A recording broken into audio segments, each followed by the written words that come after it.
want to go to the game next Saturday. He just doesn't respond. I was a little hurt. Can I be honest? You get to go to a better. You get to go see Clemson. You guys went on better a date? team. Dustin. Maybe I want to go on a mandate. Do I get a mandate with my boys? We'll talk about that. All right, what's up, everyone? I hope everyone's enjoying the first little bit of this show real quick. We are live. Oh, we went live? Yeah, we're live. We've been live for about 30 seconds. Appreciate you. You didn't say that. I said mandate on live. Thank you guys so much for listening. This is Hear the Spirit, presented to you by Noel Game Day. I'm Logan Robinson here. With me this evening, Austin Veazey, our lead basketball writer. We got a lot of basketball to talk about tonight. Dustin Lewis, our lead writer and editor. Nate Greer, our lead recruiting insider. And then down at the bottom, 2013 national champion, CFL guy now. Coming up soon a little bit. Carlos Wims. He says he's training. I don't know if that's happening. Why you always test me, dog? I think we are gonna have to do the race soon. Like you're a show me kind of person. I think we're gonna you're a really show me kind. You're a show me kind of person. I'm gonna show you. My first carry might be to the crib just for you. I saw your Instagram story today. You said that's what it's gonna be. When you get to the end zone, just hold up some L's. So we like game day. No what? No. I'm gonna have a Nose Game Day T-shirt underneath my jersey. You gotta pull the hat out. I'm dead serious. You think I'm joking? You think I'm joking? I promise you guys, my first touchdown I score, I'm going to wear a shirt underneath my jersey. It has no game day on it. Okay. Until I score a touchdown. And when I score, I'm going to lift it up. It's going to be right there on camera. Now TSN Network. Y'all tune in. Now we're talking. Now, do we need to sponsor this? Like, do I got to pay for that to happen? Or what's going on? No, man. Friendly deal? Friendly deal. What are you talking about? This is us. This is Hear the Spirit, baby. Where are we getting this shirt from? I mean, I got to make the shirt. Well, Dry fit. I might have my own line, so I think I can produce a shirt for us. Well, you say one touch. I mean, you're going to be showing it to the TV a lot. I'm thinking 3 or 4 times in that one night. So that's a lot of publicity for NG. Once you touch the end zone, it's hard not to want to touch it again. That's right. That is very possible. That's absolutely right. Well, we are here. There's a lot to talk about on the dock tonight. Man, that was a great episode last time. I've been looking forward to tonight to get on here back with the guys. There's a lot of transfer stuff to talk about. Dustin and I went on a date. That's going to be a great discussion. We didn't. Yeah, Dustin invited me on to a basketball game last night, and I never will again because you're just an asshole. No, Dustin, stop talking. McKenzie Milton, we're going to talk a little bit there. We got some updates on him, and Nate's heard a few things here and there. Nugget Central on that. Workout started too for Florida State football. We got a few basketball games to preview. We're going to talk about the NFL playoffs. It's already next season for the Steelers. No, we're not going to talk about the Steelers tonight. We're talking about the Steelers. But anyways, I think that's all of it. That's what's going on the dock. No, that's what's going on. We're talking about the Steelers. There's literally a Steelers thing on the dock. I don't know if anyone wants to read that out. It doesn't matter. We're talking about them. Read that out, Logan. Can we want to kick it off with them? Let's kick it off with them. If you want to kick them off, yeah, we'll go to what chronological order.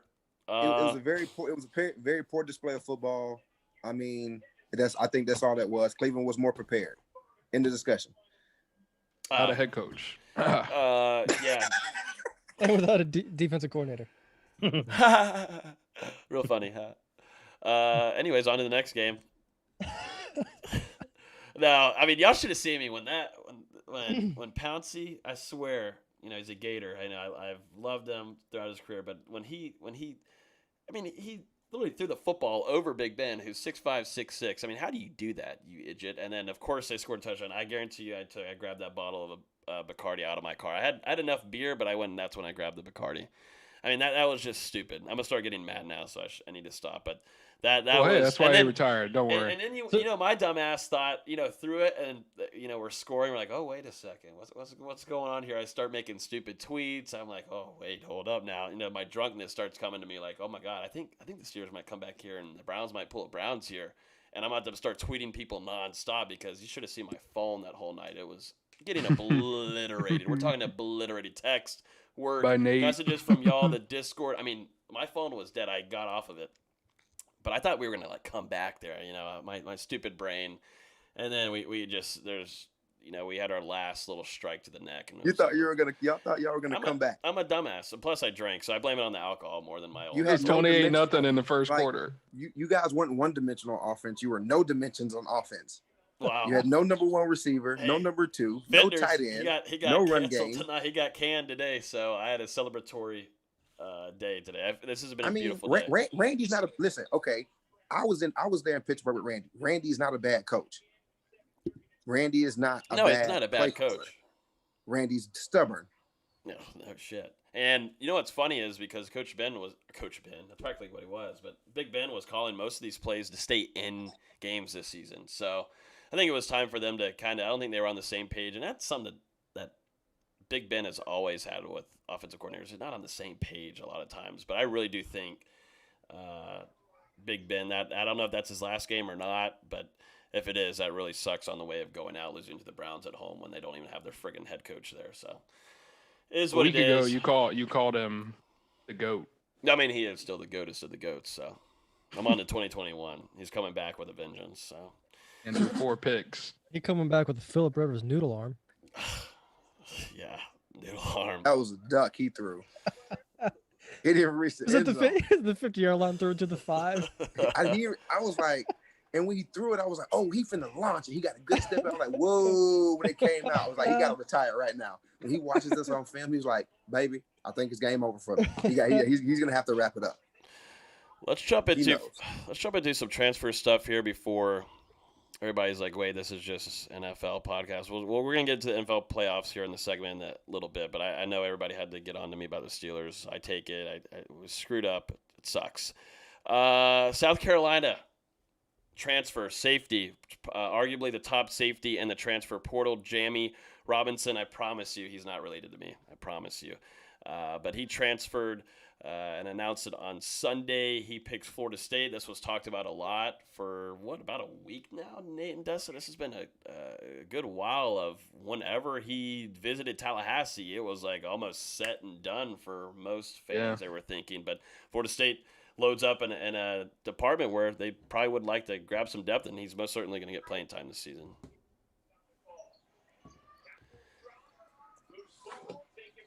Man, he really is going to do a lot.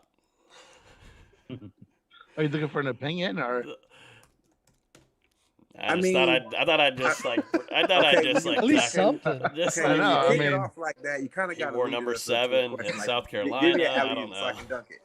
I mean, I like to pick up a SEC DB. You're gonna see he sees a lot of speed, a lot of different offenses. I mean, with being on the east side, Florida's offense has changed over the years, and he's been there. So he's seen something different than what they're usually seeing, was running the football down people's throat. They've thrown the ball a lot more recently. So he's seen the ball in the air, and coming to the ACC, people are now throwing the ball a lot more. There's going to be a lot more spread offenses, which, that brings experience and depth to the DB section, which we're going to need. A lot of DBs left the season hurt, or they're leaving now. So, I mean, that's a good pickup. I haven't seen a lot of film, but I do see his size.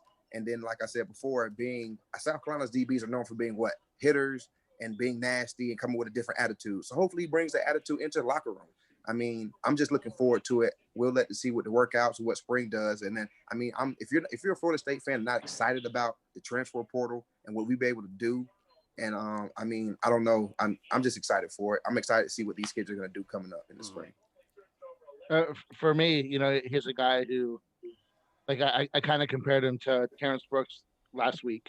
He can play some corner in the sub package, but he's definitely going to be a safety. And I would not be surprised if he's starting Florida State. He's a good player. Like Lo said, Carolina DBs are coached well.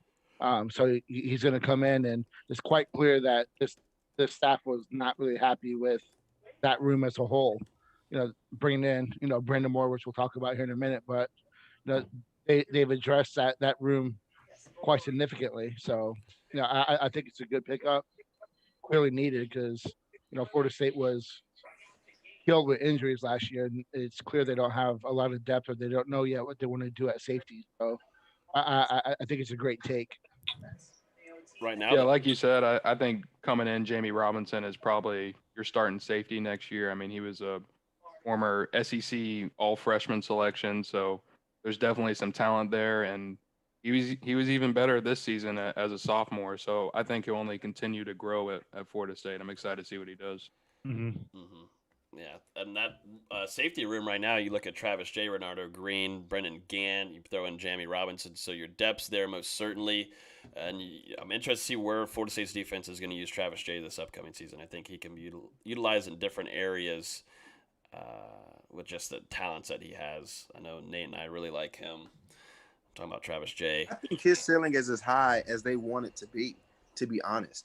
I mean, if you look at him and what he's capable of doing, we just seen glimpses of it. I mean, just little pieces of it. Yeah. On the returns, on just making tackles, the way he hits, the way he makes contact, the way he plays in coverage, and then the one-handed interception. I mean, you can see little glimpses of it, but just not enough to be like, it's consistent. And that's just what we're waiting on. I think with the competition coming into that room, I think he's going to rise to the occasion. We're going to see a different Travis this year. We're going to see a different Travis J this year. I think that's what I'm most excited about. The competition coming from the transfer portal outside coming in. Not just recruiting, because these guys are wanted from different schools. That means they've proven themselves players, just not happy where they are. Yeah. Like, I'm coming to come play, not come watch. I'm coming to contribute now. So I think that's what I'm really excited about, is that competition that's coming into Florida State. And one thing we talked about on the Unconquered Talk Twitter feed is that, if not for nothing, these guys at worst are going to be locker room, going to be guys that can, lift the floor of that position, and their experience, they weren't necessarily scrubs coming from the program where they played before. They were all contributors and mentions of all conference teams, freshman All-American teams. So these guys aren't slouches. So, I think Los makes a good point. That we always heard Jimbo talk about iron sharpens iron. So it's going to make that room compete even more. So as a Florida State fan, you have to be excited.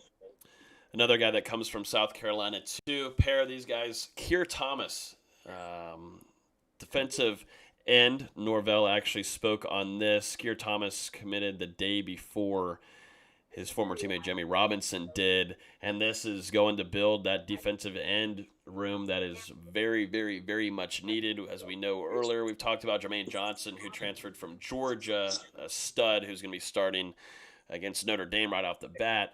You got to still keep filling in that void at defensive end. You got to fill the depth, and this is where Kier Thomas comes in from South Carolina. That's something that we needed. I mean, we've known for having great defensive end play, and the last 3 or 4 seasons, we've had glimpses of it. Brian Burns, in recent years, he was an animal from the time he stepped on the field to the time he came off. And before that, Mario Edwards. I mean, Chris Casher was a key contributor when we won the national championship that season. I mean, he played a lot of quarters that year.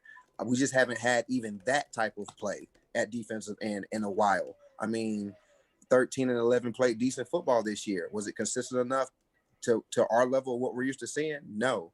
But hopefully this guy comes in proven he can play. Like I said before, these guys aren't slouches. Just like Nate said, they're just not happy where they are. They're coming in to be contributors. Just like it's going to boost the DB room, it's going to boost that defensive end room, that defensive front. And that's something that we didn't have last year. I spoke on Marvin a lot last year being that leader up front, and we didn't even have him for most of the year. So hopefully these guys come in with something to prove that I'm transferring. I wasn't happy where I am. I'm going to be happy here. I chose to come here, and I want to contribute right away, and that creates the competition. I mean, it could. I hope it doesn't manifest differently, and that could. I hope it manifests in a way that, know what, this guy came in from another school. He wants to work that way. I want to work that way. Let's work that way, and it comes out on the football field. I like the fact he can slide inside. Yeah. And rush from the three technique. I really, really like that. And that just brings another, piece to the puzzle that Florida State needs. They need that versatility. I think they have some good pieces inside coming back. But, one thing that, Marvin did well the year before and Durden did the year before was that they got to the quarterback from inside. And Florida State wasn't able to do anything last year. So, bringing in Johnson, bringing in, Kier Thomas, again, much needed. Yeah. And Thomas is a veteran with a ton of SEC experience, and he's been productive. He has 19.5 tackles for loss and 8.5 sacks in his career. And according to Sports Reference, he's played in 44 career games. So this is a guy that brings in a load of experience, and he can help out the younger guys and offer advice, things like that. And also a point to bring up is this is the second pair of SEC transfers that Florida State has landed from the same school in the last 2 years. Last year they got Fabian Lovett and Jarian Jones from Mississippi State. And that means since Mike Norvell has arrived, Florida State has now landed 7 players from SEC schools that transferred in. And that tells us that Norvell is capable of recruiting SEC talent off the bat. And that he really values SEC experience. Yes, he does. Smart idea. Seems like a smart idea, doesn't it? He does. He does. And it ain't over yet. Here we go. Auburn running back DJ Williams. This is a really fun one to talk about. We need to talk about this one. I love this one. Yeah, Los, we need to talk about this one. DJ Williams commits to Florida State. This also happened on Saturday. This was a very, very busy damn weekend. And once again, you're coming from the SEC, but you lose LaDamian Webb. He's off, gone again. You bring in a DJ Williams who could arguably, you could say, is a little bit of an upgrade. They kind of still have that same kind of knack and talent ability. He's a bigger version of Webb. Yeah, he's just a guy that likes let's watch him play first before we say upgrade. All right, Yep. LaDamian Webb was pretty damn good. No, he was certainly. Let's not forget about that. There's no hit on it. I'm just going over what was the conversation though on Twitter. I mean, that was what it was. All the fans were, which that's Florida State Twitter for you. But that's what I'm saying. Of course, the fans are going to say that the player coming in is an upgrade.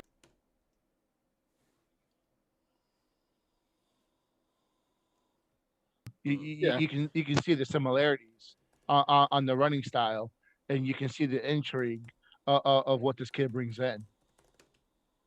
You know, he was a late riser as a senior, and Auburn was able to get him in, and he played really well as a freshman.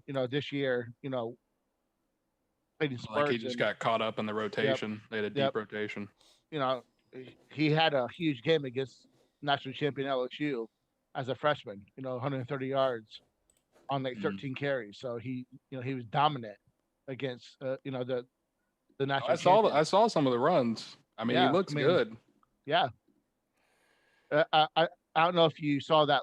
I know, Lois, you were saying you wanted to watch him, and I sent you that video in our text thread. I don't know if you watched it or not. I watched him.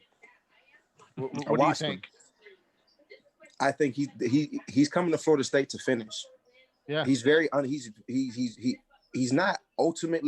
extra raw, but he runs very young and wild at times.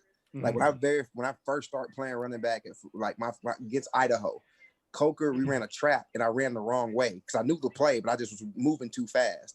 At times when you watch him run the ball, he runs lateral, not real north and south. He runs like when he makes contact, his pads are real high, but he's big enough and strong enough to run through a lot of trash. You get what I'm saying? He's still learning like the craft of playing running back in college. Not saying he wasn't a great running back in high school, not saying he wasn't recruited to be a running back, but he's still learning the craft of playing running back. And I think with the competition he has in the backfield now, and with the offense that Norvell runs, he's going to be able to do a lot of different things. He's going to be very, very multiple. He's going to have a chance to blossom more than being an SEC in Auburn, where you're going to pound the ball downhill, play fake, deep ball, where you're going to be running the ball 30 times a game and beating your shoulders down. And look what happened to a lot of SEC backs. They're broken down because they run the ball 40, 50 times a game. Where Norvell has a multiple offense, he's going to be able to catch the ball, run screens, get outside the box, and show that he's more than just a run the ball downhill back. He's going to come here to blossom. I like the way he runs aggressive, but he's going to have to learn to lower his pads, be able to use better vision and run more north and south. He has great feet, great agility. He had quickness, but he will run you over if you're in the way. But the way he's not going to be able to take too many hits and stuff like that, not too much longer if he's not running the way he is. Mm-hmm. You can definitely see why he was a late bloomer. Yes. He's still, I think, maturing into the game of football. He's still raw. It's very enticing to see what, he can do, for a guy in Norvell who, we're all Florida State fans and we're going to say it, but I think for anyone that follows college football and what's happening in the NFL, he produces running backs. and his Mhm. offense is very running back friendly. So, Yep. it's going to be interesting to see what this guy can do. And he's got 3 years left. This isn't a one and done. This is a guy who's got 3 years left to play. He's here to blossom. That's the perk. He's here to blossom. And I want to see how Kenny Dillingham and Norvell they want to run the ball. That's what they want to do. That's under his system. And I'm wondering how they're going to use him. They can use him for blocking packages, but also use him for boom right down the middle of the field, run your ass over, second field, boom. And he has a little speed on him too that he can use. So I think it's great. Most certainly depth. I don't think he comes in as your starter. I think Florida State has their 2 guys that have shown us enough. But, dude, add on another guy, a three-headed monster, and then you get another guy like Toa Philly who's had a second year. You got Corbin, who I think has enough experience to be the starting guy against Notre Dame, who's finished off his season very solid. It's an exciting group, the backfield there. Go ahead. I think they needed to bring one more person in. Oh, yeah. I know there was some debate, but you can't go into next year with Corbin, Toa Philly, and then Sheffield and Ward, and then throwing in Douglas and possibly Corey Wren. So I think they needed to land someone else. Yeah, it's a fun backfield, I will say, because I always keep on thinking about Corey Wren, but we didn't see him at all last season, but he's still going to be in the mix, guys. And this backfield is going to be really fun to cover once spring camp starts and start hearing a few things. There's a lot of tools that Norvell's going to be able to use back there. This spring is going to be big. The Garden and Gold game is going to be something to really watch for Florida State fans this year, because a lot of transfers are coming in. A lot of transfers are coming in with something to prove and expecting to play, and are going to play. And we're going to see what the guys that are here that chose to stay here and not transfer out, if they're going to buck up to the challenge and prove that they deserve to be on the field. I mean, that it's not going to be handed to them because a guy graduated or a guy transferred out your position. Yeah. And I think that's why these guys are transferring in, because it's not going to be handed to them. I think Norvell is telling these guys that, hey, the position's not going to be handed to you, but you can come in with your experience. You can come compete, and it's going to be wide open. And I think that's why guys are attracted to coming to Florida State right now and transferring in here, because it's going to be open and have an opportunity to not again just to prove himself again, but ability to play, get it more experience, and get themselves drafted. We're still Florida State. Don't get me wrong. Like, we're still Florida State. We get people in the NFL. So that's not out the window. So it's still a selling point. So, I mean, are the guys here going to buckle down and rise to the challenge, or the guys that are transferred in going to come in and dominate? Either way, I'm fine with it. I just want to see more production on the football field.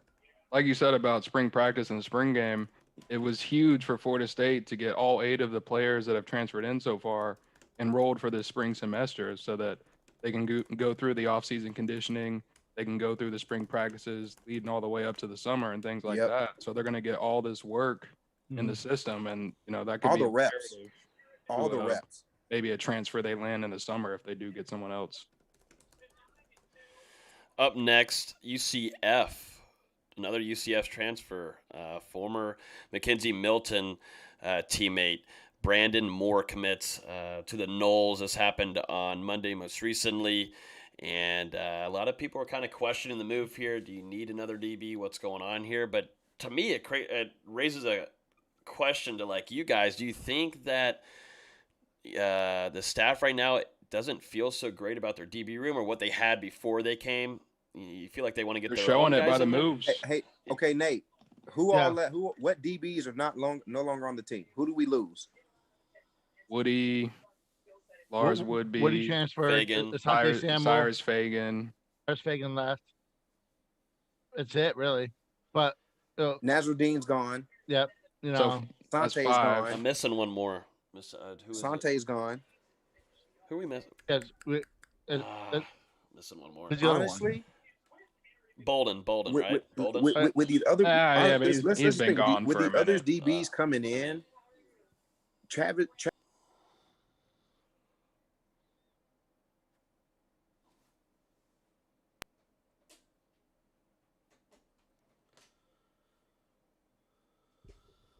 A defensive back right now moving to wide receiver. My idea would be Travis J, because he's a freak of nature. Apparently it's there's some talk that Jerry Jones is going to move to wide receiver. Whoa, a little live nugget here. That is. Has he had any? Did he play receiver in high school? I don't know. That Like if Whoa. you go watch my Let me high do school some highlight Jerry tape, and Jones I max played running preps real back. quick. Yeah, if you watch my high school yeah. highlight tape, I played running back. Like I played Yeah. tailback in a split back veer. So Yeah, it was like Jimbo probably was like, yeah, moving to running back. But so that's some, I guess, some little thought Okay, here we processes go. that they're bringing in Brandon Moore. I got to some kind of numbers fill for that you role. guys. Jerry and Jones, high school senior stats, 2018, 2019, 54 catches, 1,131 yards. That's 20.9 yards average per reception, 18 Sounds good. touchdowns. Oh yeah, give it to him. 18 touchdowns Move him. That was It worked Jay for and me. Jones. Move him. for Jerry and Jones. It worked for me. Move him. Mhm. And make sure he get the ball. He had 26 total receiving touchdowns his last 2 Get years him of in high the school. end zone now. Oh, okay. And I know a lot of people were kind of, tough on him, but he was hurt last year. He played hurt. Mm-hmm. True. A lot of these guys. Travis Jay was hurt last year. yeah. No, Yeah. Dotson. Dotson out. So I I think like that kid. So Brandon Moore was a guy who was getting a 3rd-round draft grade. So he's not a slouch before his injury. Yeah, he's coming off a knee injury, but this isn't 20 years ago. Guys can rebound. We'll see. To be determined how he can come back. But for a guy to get a third round draft grade, it's worth the gamble. Yeah, I mean he's pretty much the defensive guy of Milton's situation. They're both come from UCF. They're both coming off injuries, and they both need to prove that they've recovered from that injury and are making that comeback. And we'll get to But they both know how to win. Yeah, he's a high character. I mean, yeah, too. that too. If you can't play right away, cool. If you can't, you got to rehab some more, cool. But bring that winning attitude to I want you to be a positive cancer to my locker room. You come on and be cancerous to me, my guy. Come on in there and spread it around, because we don't have that. Nope. We don't have it. We don't have a positive guys who come in there no matter what's going on, no matter how the situation looks. We never had a face of the program that when you seen in an interview, they were like, you know what, they take responsibility, or that we're gonna do this more, or we're gonna work harder. It was almost in every interview seen there was no answers. It was like, well, we kind of clueless on it. Like we don't know beforehand. There's starting to get more accountability. Yep. We need more of that. And now we need more of a winning attitude. Now we need some winners that know how to bend. Hey, this is what we did back at the school. I don't know how y'all do it here, but this is what we kind of did. Let's mold it together. Let's bring a winning tradition, bring it shit back, because it's not there right now. They won a lot too. Yes. As Florida State fans, we don't want to give any props to UCF, but they won a lot. So, I'm down. Here's 4 more transfers that add a lot of value to this team. Let's talk about a new commitment. This is a 2022 guy. This one I was really, really excited for. I felt like this day was the best one, and over the weekend, 2022 4-star wide receiver Quincy Mcadoo commits to Florida State during his tournament over there. I believe it was in the AT&T Stadium. He was having some kind of tournament there. He had a nice little catch too, over 2 DBs, high pointing the ball, looked nice. Number 1 prospect in Arkansas. He selects Florida State. He says he committed because of the relationships that he had. His family really liked the staff and Mike Norvell, Dugans, and the whole staff as a whole. And it was all about relationships, and that's a good sign moving forward for a lot of these cats. Yeah, I mean, Florida State offered him over a year ago. So it's a guy that they have identified a while and have stayed on consistently. And guy plays running back, he plays receiver, he plays defensive back, he plays on the return. And he's a football player first and foremost. So if you have time, watch some of his highlights, man. And he's really physical as a defensive back. So that translates to him as a wide receiver. So he's 6'3". He's still a little skinny, but he knows how to use his body, and he's athletic as all get out. He can jump, like you said, Logan. The video is nice of him going to high point the ball. He can make you miss. He kind of reminds me a little bit of Tamari Terry coming out. And that Monte Coxey that was successful under Norvell at Memphis. So kind of in that same mold. He can run. He's a long strider, but he's also fast in short space. So I think, people might get upset he's not from Florida, but this kid's a baller. Go cut the tape on and watch him. He plays everywhere. Yeah, and he's got great ball skills, great athleticism. I mean, some of those catches, he really gets up there, high points of football over defensive backs. So, yep, a very good get early in the cycle for Florida State. Arkansas fans are butthurt over Hell yeah, They were not. They were not happy. hurt season. A grown man, people that's listening, a grown man should never attack a child over the school he chooses. That's between him, his family, and God. Y'all need to stop that. This man literally verbally attacked the child, and I verbally attacked him. And I hope he's listening to it. You should be ashamed of yourself. You should go sit in the corner and pout. You are sad. You're a grown man, and you yelled at a child for picking a school that wasn't your home state school. That is sad, my man. Some people and Florida State's been ahead for a while. Yes. Florida State's been, the program for him for. I did an update with him for the website for No Game Day for like maybe a month or two ago. Summer. Yeah, over the summer and recently. And he been Florida State. Florida State. So doesn't surprise me that he went ahead and made it official. And I don't think this is a kid that is going to waver. He's bought in. Got another transfer leaving Florida State. He's out of here. Redshirt. You got to read the top. You got to read the top sentence of the entire segment.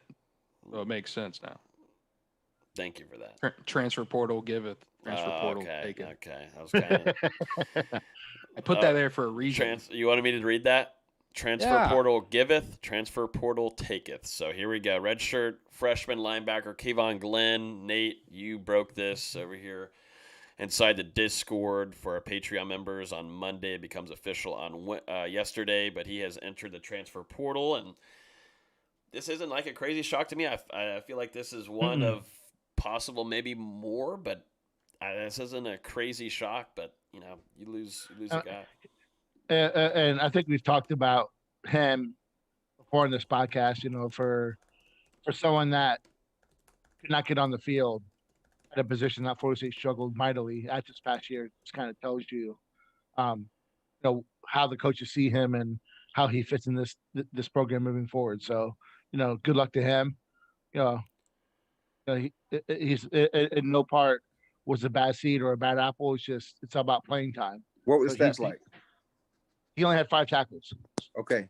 No love lost. I hope he go find another school to play at. I hope he go plays. Good luck to you. Yeah. Good luck to you. Most certainly. Yeah, most certainly. Best of luck. There was a lot of talk about him. And I just don't wish Warren Thompson good luck, though. I don't wish Warren Thompson good luck. So Nate, Nate, don't be Nate. He just has the disease. He can't catch the football. Yeah. He just got this.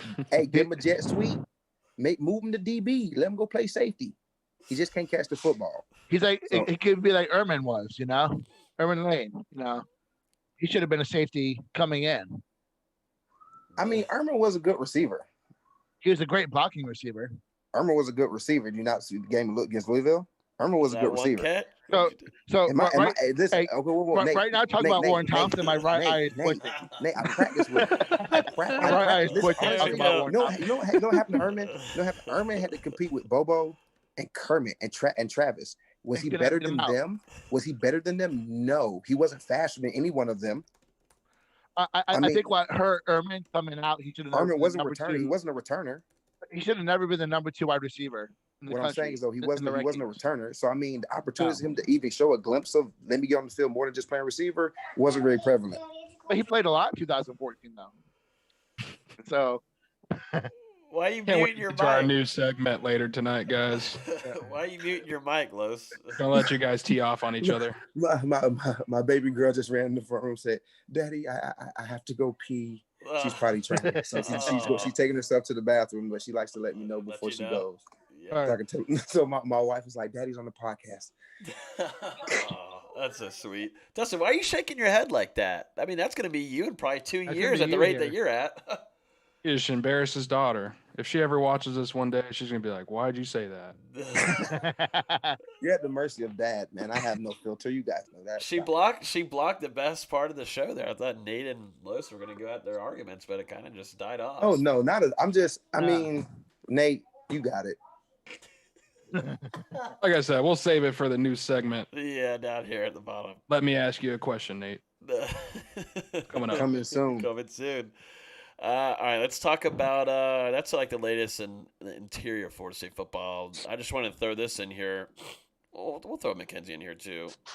Workouts began, obviously started on Monday. I was told a lot of guys throwing up, feeling like shit. I mean, it was syllabus week, it was party weekend. I gotta say, I mean, I was out having a good time. It was very busy. A lot of kids out there. You know, a lot of people were saying they saw a few players. They're having a good time. They're having a good time out there, but they felt like dog shit during workouts. No surprise there. COVID, Logan. You're out in the streets during COVID. Man. You have your mask on? I got my mask on. You didn't have it on last night at the Tuck. No, because I was drinking my beer. On the kissing cam. Oh, my. Let's stop trying to not mention that. It'll come in here. It'll come in here. It'll come in here when we get a back. No, that's an edited picture, right, Carlos? That's not the real kiss cam. Sure. And that should be your shirt, Carlos. We can score a touchdown. Yeah. That should be the shirt. No, it's game day. No. Yeah.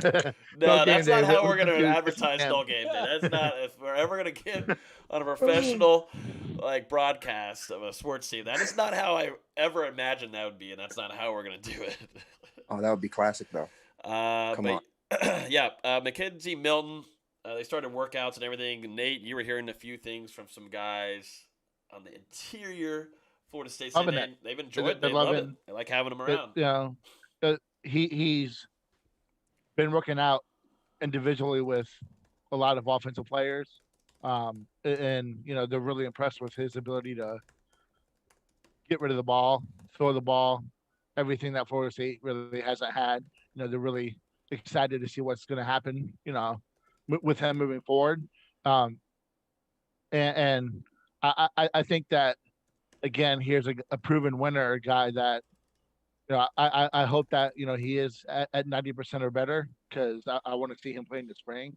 And, for him to be out there, he's already meshing with the guys, so it's good to see.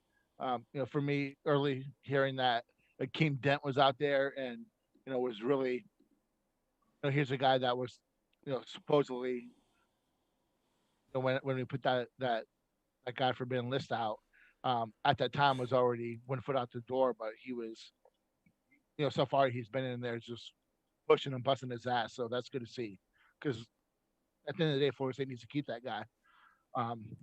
Former 5-star prospect. Yep. Still don't have many of them left. Still super early.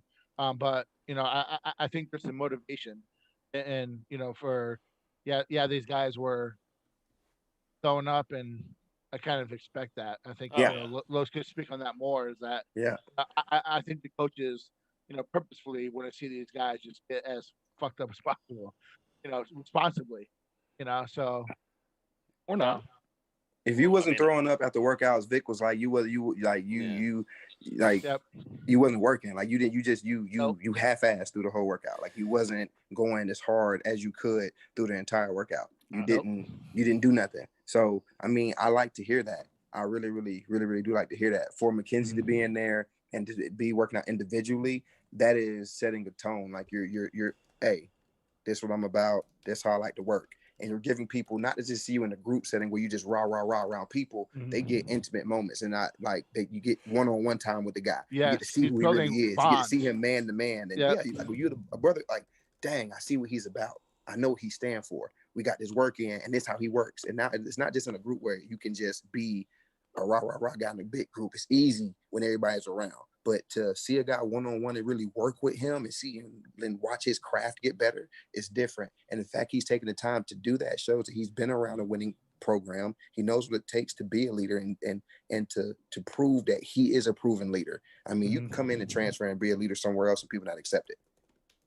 I mean, it happens everywhere. But they're seeing the body of work he's willing to put in, and it's starting to reflect, and people are having good talks about it. So I mean, I like to see that. And for my opinion, in the spring, put him in a green jersey. Let him move around. Let him run around. Let him see how much he can move. I don't want to see no thud. I don't want to see any of that. I want to let him make it through the summer, and then you ride it out through camp. But in camp, I don't touch him. I don't want to see nobody. I want to see another quarterback at Florida State ever touched again, in my opinion. I think after Chubb getting hurt, if another quarterback gets hurt, I think it's going to be mass chaos. Yeah, you got to put him in the green. Put him in. Don't touch him. Put him in the box, man. We saw the riots at the Capitol. I think it'd be worse in Tallahassee if McKenzie Milton or somebody else were to get hurt. Knock on wood at a spring scrimmage again. If a quarterback gets hurt. I mean, God forbid, you can always have something freaky happen, but you got to put him in real world situations without the contact as much as you possibly can. Well, I like that he's working out, one-on-one with players, trying to build that chemistry and also just get to know one another. You're coming. He's got a year on him. He's just doesn't have a lot of time, but I think a lot of these players know him from his past and his career at UCF and really respect him, and they want to. I mean, they got a guy that knows how to throw the damn football to him, and very well. But building that chemistry early on is going to be a huge factor, not only for wide receivers, but running backs, tight ends. It's going to play a big factor, and he's going to grow a leadership bond with a lot of these cats. And I like it. Yeah. I'm not trying to compare both of these Los at all, but I do see a lot of character. I don't know. The same kind of characteristics that Jameis had during his time at FSU, because I was there a lot around you, Los, and with Ethan and Trey, where I got to see Jameis behind the scenes and how he talked to his teammates and how it was, and him working out and throwing and such. It was incredible to watch. But I feel like we have those same kind of characteristics from Milton and Winston, just how the way they want to build relationships with one another. He wants to be personable, and I think that's key to being a championship quarterback. And to be honest with you, people argue with it. I've argued with it before, but I mean, UCF won a championship hypothetically. I mean, they talk about it, we all joke about it, but to them, they won a championship. And he has built a championship mindset. He has created championship behavior, undefeated behavior. He's done this before. He knows what it takes to go do it. So I mean, are we gonna benefit from it? Yeah. I mean, and I'm happy for him. He finds a new place to do it in, to where he can create it as his own. Like, he don't got to wait to play behind somebody else. He's gonna have a come in opportunity to create it and make it his own. And I think that's something that he's looking forward to. And I think that's why he's really grasping the opportunity now, getting a chance to get with teammates and bond and really gel with them before they even really touch the football to field together. And it really only raises the level of competition in the quarterback room for Florida State. I mean, bringing McKenzie Milton in, it's only going to help guys like Chubba Purdy, Tate Rodemaker, and even Jordan Travis improve. I mean, he's going to be able to, like you said, Carlos, he's going to be able to instill a championship mindset, teach them how hard you have to work to get to that level, teach them little things on the football field, help them throw the ball better, things like that. He can offer advice, and he's going to be very useful for Florida State. Because he's also multiple. He can run the football. He's a proven runner. Too much this but he has escapability, was what I'm saying. He does. He doesn't have to sit in the pocket and take sacks, is what I'm saying. And that's something that he also brings to the table. He's not a typical small quarterback. Like, he's not. But like he's probably a little bit under 6 feet tall, but like he's got good pocket awareness, and he can get he throws the ball really damn well. Like, so if he's even 95%, it's going to be exciting what Florida State can do on offense. Because to be honest, Jordan Travis is not going away. No, he's not. He's got a role in the offense. He had a taste of it. You ever had a Popeye chicken sandwich? No. Yeah. Matter of fact, better analogy. You ever seen the back of a Lay's, like an original Lay's bag of chips? You ever seen the back of the slogan says, "Just can't eat one"? Yeah. He's not going to let the opportunity of just starting just one season go away. No, I need more of that. I feel like I got some juice now. I got a season under my belt. I just can't have one. I'm not going to let Buddy come in and transfer and take it. That's why it's going to be so exciting. You feel me? Did you just come here? Need it all. Yo, that shit was funny. You eating W's over there? McKenzie Milton. Eating W's? Eating W's? Steelers not eating W's. Cleveland is. It ain't funny anymore. Joke's not funny. You're not funny anymore. Cleveland eating W's. Speaking of chips, how was your sandwich, Logan? Oh yeah, I need to bring that up. I had the brand new pub sub. It is the shrimp po' boy with turkey on it and blah blah blah. It has the gourmet everything on it. It was on sale at Publix. I wasn't intending to go in to get it, but I got it when I saw it was on sale. That's the Publix way of doing things. Got it. Tastes pretty good. I added on tomatoes and pickles. I will say it does need a little bit more sauce on there. I always like more sauce. It might just be me, but I even added more sauce. It just wasn't enough of whatever they put on there. But I will say the shrimp was good. I actually enjoyed it. I thought it was going to be too dry because I don't like dry sandwiches. But I think it's kind of in like my top 2 to top 3 between my ultimate and my Italian. And I think my chicken tender sub might be at number 4. I think people might cancel me, but I think the chicken tender sub is at 4, and I think the shrimp one is at least at number 3 now, the po' boy shrimp. I think Must have been talking to Newberg. No. I'm upset. Chicken tender sub forever.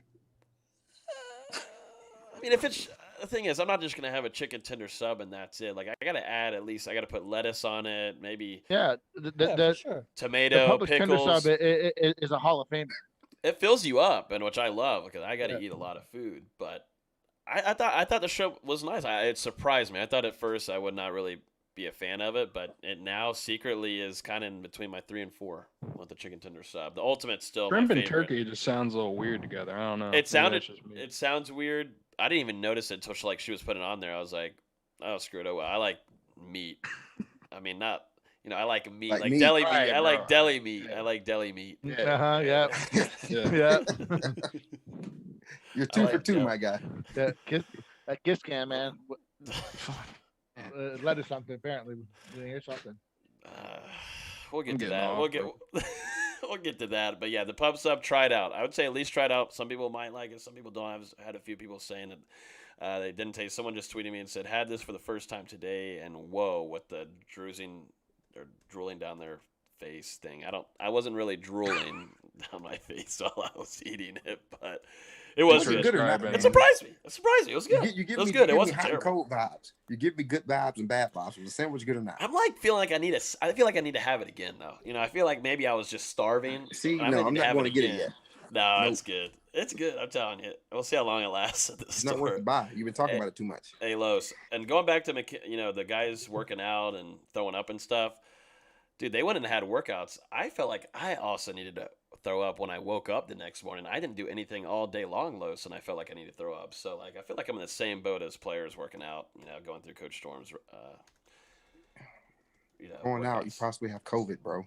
I do not. I You promise. went out. Talking To the Devontae public. Freeman. Devontae Freeman. Hey, Bills signed him. Your boy, from the 3-headed monster. Your boy is Yeah. headed over to the Bills. We gotta get him on the podcast after the season. But Devontae Freeman to the Bills. He's going to be joining them to help hopefully make a playoff run, or not a playoff run, a Super Bowl run. And this would be Devontae Freeman's next chance at doing so. We know he played for the Atlanta Falcons. They lost sadly to the Patriots. They also didn't use. I got mad. They didn't use him enough in that game. They stopped running the ball. Yeah, Very, was just like working. we did against Oregon. and it would have He's getting helped. touches.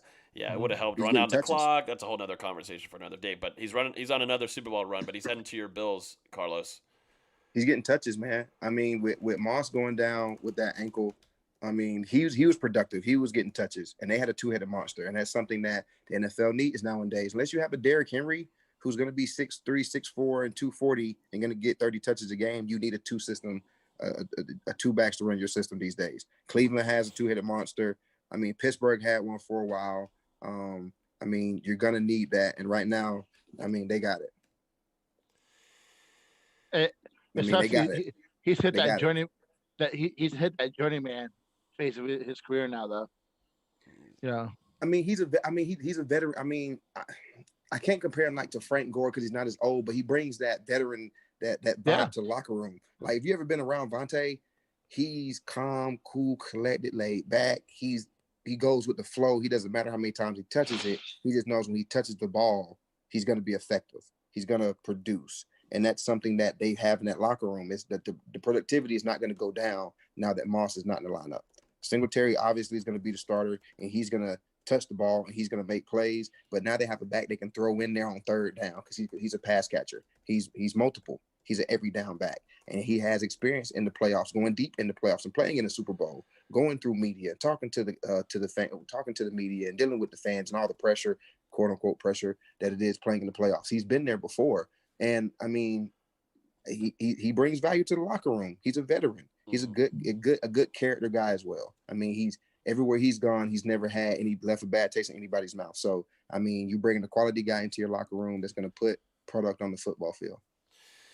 All right. Well, I think that's like the quick hitters really of the week. It was quite a bit. It's nonstop, really, lately. But I love it. More content to talk about, so we don't have to listen to.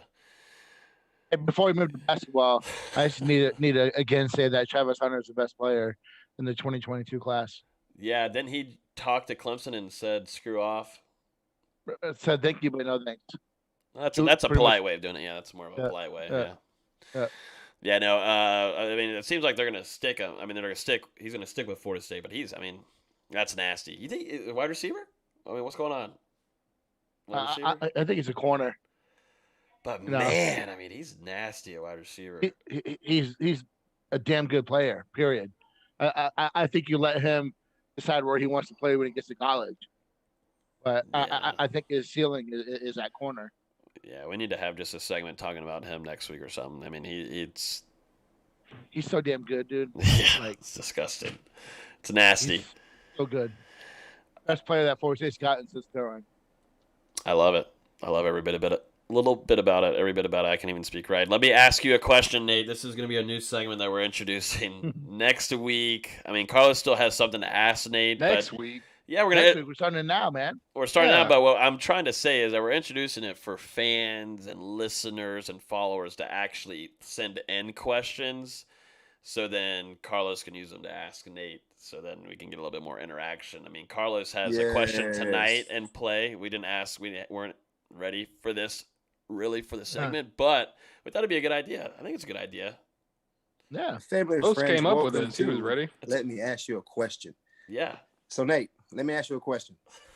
Yeah, what's up? With all the transfers coming in and spring football right around the corner and early spring commits coming in possibly, and then the summer being up soon, who are you looking forward to seeing on offense, defense, and who you think could be our special team standout coming into this spring? Golly, that was stacked. Wow, damn. That's Jesus pretty loaded question. Christ. Did you do your homework before this, Nate? So in the spring, offensively, I want to see Corey Wren because I expected him to play more.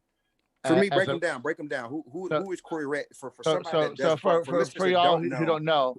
So Corey Wren, he was committed to Georgia for quite a while for his recruitment. Opened it back up and committed to Florida State. So he's a guy that 5'11", 185 right now, around there. Has legit world-class speed. Gonna run track at Florida State. Probably could go pro in track if he decided to. I mean, he's that good. He's got home run speed. He's a slot receiver. He's a running back. He can do it. You know what? To use Carlos's term, he's very multiple in what he can do in the offense. So, for me, he battled a hip flexor injury this year. I think that's kind of what we saw when he got his one chance as a returner. He seemed hesitant. He was hurt. So I want to see what he can do in the offense because if you saw what he could do in high school, he's a legit game breaker. He's a bigger version of Kermit Whitfield. Okay. And I think that that's someone I want to see in the offense. I already said Milton. I'm really excited to see him. Defensively, I want to see Jermaine Johnson. I think that is a pivotal get for Florida State coming from the transfer portal. Florida State needs a pass rush. No matter what you have in that back seven, if you can't get to the quarterback, it doesn't matter. So, he was, I forget what the stat was. He was top 30 nationally in his effectiveness of getting to the quarterback on very When he limited. one time the number one JUCO player in the country. Yep, number one JUCO player. So he went to Independence, correct? He was on this kid off Last Chance U. He was on Last Chance U with the Okay, Independence. I have followed him. I've been following him for a minute. I just wasn't sure it was the same one. I didn't remember him going to Georgia. He started a few games. Played limited minutes, but was super effective and efficient in the time he got. So I really want to see him. And one guy that I don't think we talk about enough is Maury Tate. He had to sit out, kind of the same reason why Travis Shea sat out as a freshman. He's a guy who I expect big things at Florida State. So, special teams wise, I want to stick with Travis Shea as your primary guy, but you got to find a second threat in terms of kick return. I don't necessarily like Corbin back there. I don't think that he's explosive enough to be a full-time kick returner. Especially he got a lot bigger than when he was a freshman. He did pretty well at Texas A&M as a kick returner, but he's changed his body a little bit, and I don't think he's as explosive as he was when he was a freshman. So I think you need to find that second guy in terms of both punt return and kick return. Gotta figure out what you got to do at kicker, but there's a lot of questions. That I think that could be a whole podcast to answer the question. I think it could be a whole podcast to talk about that. But for me, I want to see Wren. I want to see Johnson. I want to see what Florida State can do behind the Travis Shea and special teams, because when we saw him hurting out, they just weren't effective in the return game. You said it earlier, Los. When he was playing, it was almost looked too easy for him to get 35, 40, 35 yards on a return. Mm-hmm. He's just a natural guy with the ball in his hand. So you got to figure out, who's behind him. So lots of things to see in spring, but that's my answer for you. Thank you. I appreciate it. It's always good to hear. I mean, I'm excited for a couple guys, but I get those three. I mean, those are pivotal guys in pivotal positions where they could be game changers, getting to the quarterback, making explosive plays, and then your X factor, you put it, if you so call it, because he can do it all. So those are three guys, and actually I'm really excited about those guys as well. I got a question for you, Carlos. In return. Oh God. So it's pretty clear that they're moving to 4-2-5. Turntables. They're going to move to a 4-2-5 defense. Okay. So what do you want to see? Who's your five? Who's your five? I'm not asking you. Who's going to be your two? Who's going to be your five? I'm not asking you. I'm asking you. It's my turn to ask the question. We're just asking each other questions, and no one's going to answer. I'll answer you after you answer me. Who's my five? My five is going to be Robinson. Who's your two at linebacker? And who's your five? Ooh. I want to put DBs at linebackers, so our linebackers was not existent last year. I can't. I'm sorry. I'm sorry. Nix is the only logical choice to even be in there, and I can't see who's going to play next to him, to be honest with you. What about Gainer? Who? Amari Gainer. I thought Gainer was moving to the outside, to the edge. They didn't use him well enough. For me, I think that moving to a 4-2-5 kind of not forces that. But it'd be done not to. Honestly, it can easily become a 3-3-5 depending on what you're running against. Nate, you get down to the science. Really. So, all I'm saying is though, he can still play on the edge. So who are you going to put there if you don't have an edge rusher? You go to stand him up. Who are you going to put in the middle with him? Who? Besides Nix? I think Rice probably.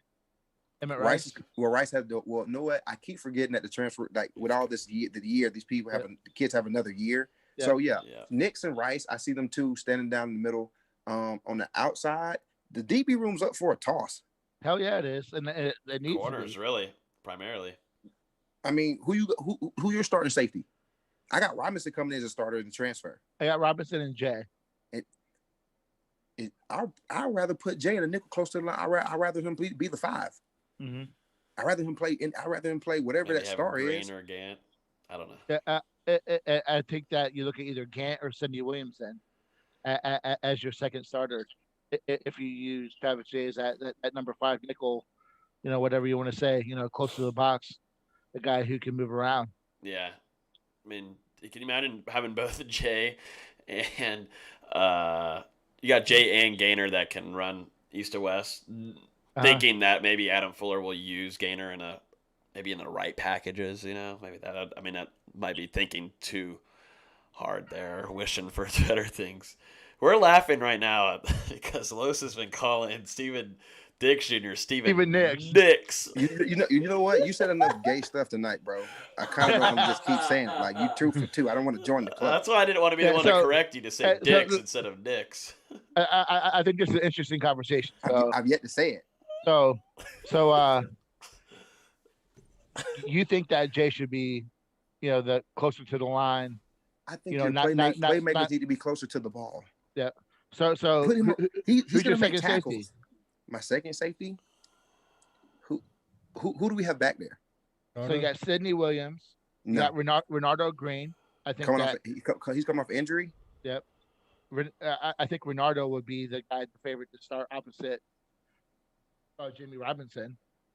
And then you have a guy, like Brennan Gant. If you're coming off an injury, then you're gonna have to go out and compete. I'm talking about guys that's coming off of completed seasons under injury. Gant, I would put Gant in there before I put him in there. He's been hurt. Well, Renardo he was good when he was healthy. He was really good. But you're coming off an injury. This guy coming off a season that's not hurt. But Renardo come back. He's been getting reps. It wasn't a significant injury. It was just banged up. Toenails, Los. Pulled a toenail. Toenails. Yeah. He's joking. So Don't get me started, Logan. I think the road debate is what happens at corner. He's about to go off. Who replaces Sante? So in a 4-2-5, outside for me, we kind of talked about this last week. I think you look at, Dotson. I think you look at, Demore Tate. For me, I think Brownlee is at number 5. I don't think Brownlee is a full-time corner. Why not? Why not? When I see Brownlee, I see Xavier Rhodes. I know. I do. I do. mean, I see shut down the side of a field. I see long. I see attitude. I see a person that plays with a lot of aggression. A guy that's gonna play man to man. When he played outside, he was getting his burnt toast. I think he's better on that. I see a freshman as well. Have you know that? Yeah, you do. Okay, but so you gotta give him some rope there. A freshman's gonna hang himself, Nate. Like he's gonna do that to himself. Not repetitively though. He's gonna get who? Name one freshman that don't get beat. Jalen Ramsey. Who? Jalen used to get beat all the time. All the time. Not many other players played around Jalen. I don't think he's a lockdown corner. Derek Stingley. Was locked down as a freshman. Do you not understand who else played around him at that time? Do not skip over that. He played around a lot of other guys that played around him. Who? You know who else he played with? Like, think about who you play with. You're only as good as the guys around you. Don't minimize the people you play I don't with. think that Brownlee hasn't shown me enough to be a full-time corner yet. Me personally, I think he could do it, but for me, I think that I compare him to PJ Williams and Ronald Darby as a freshman. Because Ronald used to get beat. I think Darby used to get beat all the time. I would say PJ, not Darby. Darby used to get beat all the time. Not all the time. Yes, he did. All the time. No. I was on the field with him. What you talk all the time? I know you were. With him. You're going to argue with somebody that played on the field with him? I practiced with him. He used to get beat all the time. I played with him. I know. Ronald used to get beat. The only thing what used to save Ronald was his speed. If you watch the film, Ronald used to get beat deep, get bite on a lot of stuff. His speed would catch up the balls and break balls up. Watch the film. Watch the film. 2014 was different. 2014, he got ate alive. Let's talk about it. But he was looking in the league then. You and I disagree on Brownlee. So next, who's next? Come on, who's better than him? What sophomore is better than him right now? To me, it's going to be Dotson, and then on the other side, I think it's going to end up being Herb. I'm not going to be shocked if I don't think it might happen the first game, but I think Demore is going to take over. there's just so many good things hearing about him in the last bit of Mhm. his recruiting cycle, and then obviously he gets academically gray shirt or whatever the hell they call it now, and then doesn't able to play this year. But I think it's set up. It's just set up for It's wild, something. Austin. Look at this, for Austin. me, They're Carlos, expecting hurt players to come in and play a contributing role right away. Come I off like of injuries. Brownlee, kind of the same reason like you like Jay in that that closer to the line. See, I agree that, with you then. He's physical. I think he showed me some stuff getting to the quarterback. So I think that he's better suited to be inside where he could be in the slot and can blitz and can do other stuff. I like what some of the best corners do, Nate. You know what some of the best corners in the NFL do? What happens to some of the best corners? They get roasted. Yeah, they get beat. You know what happened to Xavier Rhodes a lot? If you watch his film from the time he moved the corner to the time he left Florida State, what happened to Greg, what happened to Mike Harris, what happened to they get beat a lot young. There's not a corner in the world that doesn't get beat. I play a lot of man to man. He's a man-to-man corner. He's going to get beat. You're going to have to take those L's on deep balls and those jump balls and those 50-50s. But I guarantee you, as that kid matures outside on that island, that attitude that he's carrying now with that confidence is only going to grow. He's going to learn to shut down sides of fields. Once you move him inside, he's become a box player. He's going to end up being a safety, and it's going to come into a mold. He's not going to be able to blossom like I think he can on the outside. They're minimizing that kid's role, moving him inside of a box. He's not a box guy. Travis J is a safety. He's going to play inside of a box, period. Once he's playing in the deep third, he's going to be able to roll down just like Malcolm Jenkins, just like Tyrann Mathieu. He's an X factor. Let him play in the open field. Leave that corner out there on that island and let him get beat because he's going to learn not to get beat. Once you move that corner inside, now he's a nickel. He's going to forever be a nickel. That nickel, the nickel is its own entity in the NFL. People get drafted to be nickel, not to be on the island. To get drafted to be a nickel. So when you look at corner, Brownlee is the only guy coming back that's healthy. Right? And you don't. Demori's healthy. Well, Tate was healthy, yeah. But experience-wise, Brandon Morris coming in off an injury. Dotson was out with an injury. Who else is there? What's crazy is you're gonna be starting off against Notre Dame too. I mean, you're starting at home. You're gonna start with. And we also starting off with Notre Dame with a new. New quarterback that's coming from Notre Dame. Notre Dame.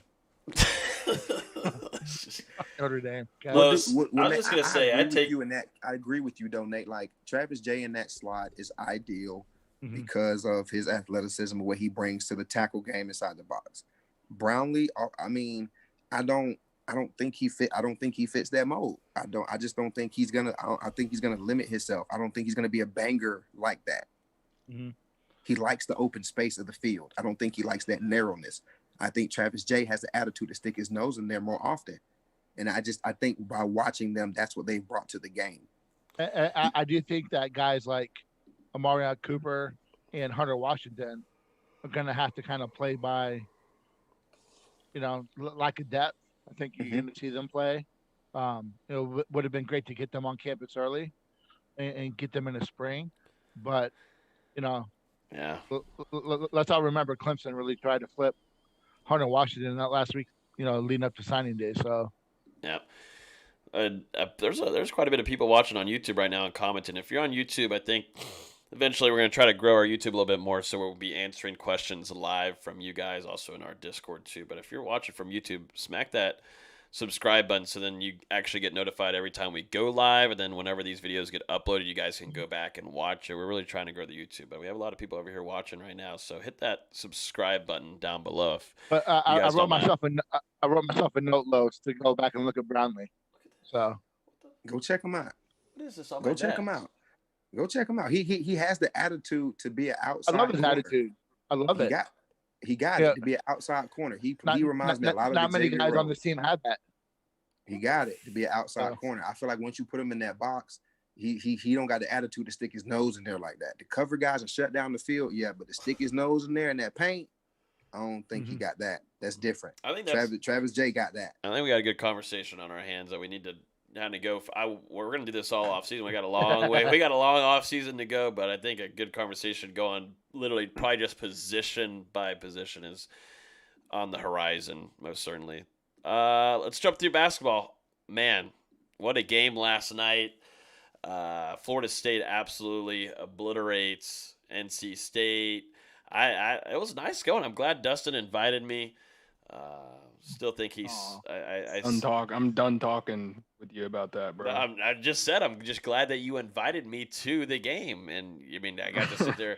Your dad was there. Your brother was there. We actually got to have. You got to sit there, fire off some questionable tweets. I bet you had a great time. I did. I got the attention. Of the I'm sitting there doing my job. You're over there, bullshitting. No, but here's the deal. You did tell me to tweet. You gave me an idea to tweet one of them about the beer. Yeah, you did.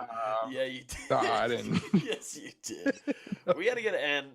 We need to go ahead and address the Twitter, the paparazzi and everything. The picture was photoshopped. We were not on the kiss cam. My arm was also not around Dustin. We had actually a chair in between both of us. My arm was off to the side. Honestly, you didn't need to address it at all because people forgot. But now, good job. Also, I need to apologize for that shot of the paparazzi of me not wearing my mask at that picture. You should apologize. I need to apologize before I get canceled from our own show. Piece of shit. I need to cancel. I believe COVID-19 is real. I just literally was drinking a beer and I probably was setting it down, or I might just need to get some. No, you drank air. one beer for like an hour. There's no one near me. Yeah, I'm savoring my beer. It was good. I also think you spiked it, by the way. A lot of people on Twitter are thinking that you spiked it. Let's not talk about that. Austin, it's been an hour and 12 minutes since we started the podcast. You ready to speak, bud? Yeah, I said like 5 minutes. Austin's still here, baby. He's just chilling. He's probably got NBA on in the background. I'm watching Devin Vassell right now. He's got 10 points. Exactly. Devin Vassell's going off. But yeah, tell us about that game. That was fun, man. I enjoyed it. That was nice to see them come prepared, no laziness, and got right after it. Yeah, we all expected rust. 2 weeks off after a loss to Clemson. You come out have your most efficient offensive performance ever. Not just this year, not just in the Hamilton era, ever. Really? 100. Yeah. According to KenPom, the most efficient offensive game Florida State has ever had. It was insane. 105-73. Florida State shot 70.7% from the floor, 67% from three, and a perfect 11 of 11 from the free throw line. He had 11 turnovers. Half of them were stupid. Threw them too high, threw them too low, couldn't catch. Like outside of that, there's absolutely nothing to complain about from Florida State's part. Yeah, NC State put up 73, but for most of the game, they were down 30, 40, 26. Yeah. Thomas Allen had 16 points off the bench, which, that happens when he's going against green team. It happens. They have a lot of possessions. I didn't watch it. How dare you? It was just an insane game. Like the first half, pretty fast-paced game. The first half, I think we had 57 points on 33 possessions. Ooh, y'all scoring. We're scoring. It was nonstop. They could not miss. Raekwon Evans. We've been tough on him on the podcast. Really tough on Raekwon Evans. He comes out and has 24 points in 19 minutes on 11 shots. That'll get done. 9 of 11. That'll work. Absurdly efficient. He was getting to the free throw. He looked like Trent Forrest, which I've been giving him Trent Forrest comparison since he signed out of JUCO, because he has that natural ability to just get to the free throw line when he wants to, and he showed it last night. NC State didn't have Manny Bates. They're 3 blocks a game center, so we just kept going inside, and no one could stop it. No one could stop Evans.